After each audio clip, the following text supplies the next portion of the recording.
Mahal, gusto ko kung mamamatay ako, mag-asawa ka uli. At si paring Cardo asawahin mo. Sa laki ng dinadalang galit sa dibdib ni pare, si Mrs. ang naisipan niyang pambawi para makaganti. Iba kaaway mo yun? Bakit siya gusto mong mapangasawa ko?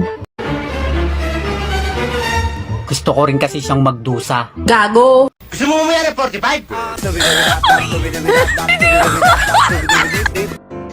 Yun bang labandero ka na at the same time, rapper ka pa?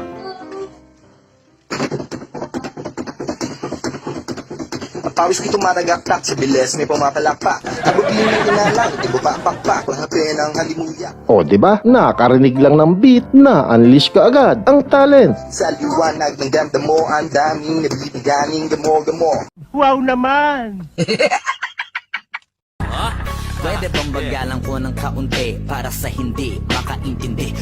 Di naman patatalo si Aling Bebang. Simula pagkabata niyan, pagrarap na ang nakahiligan. Dami ko dun narinig na wala pa kasing astig. Puta ko ay kinilig, bumilib na parang taring kaso wala pang gig. Dati puro trip. At ngayon, kahit lahat ng ngipin nagkalaglagan, patuloy pa din at di tinitigilan. Di nawawala ng pag-asa na may producer na makapansin sa kanya at mabigyan siya ng pustisong maganda.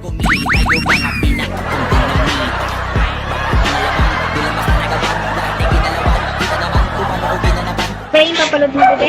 Ano, unlicol, yung pangtawag. Sabi ni Papa, pang Cavite daw Ang yun. Anlicol, be. Pang tawag talaga yan. Oo. Anlicol na nga. Oh, PM yan, pangtawag. Ayusin mo ate, dapat sa Cavite lang yung pantawag at hindi pang tawi-tawi.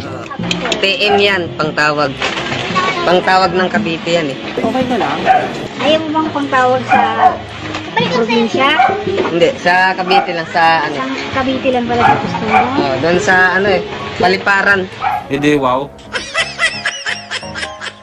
Malinaw naman ang kanyang pagkakasabi, kaya di ka dapat magkakamali. Tsaka ate, yung SIM card niyan ibang klase, medyo maselan yan at maarte. Sa Cavite din kasi nabili yung cellphone niyan, kaya matik doon lamang din umiikot ang signal. TM yung ano niya, smart. Magkano na? 20. Team smart to TM yung ano niya, yung loob niya. 20 lang. Oo. Dubi-dubi-du, bidu-bidu, dubi-dubi-du,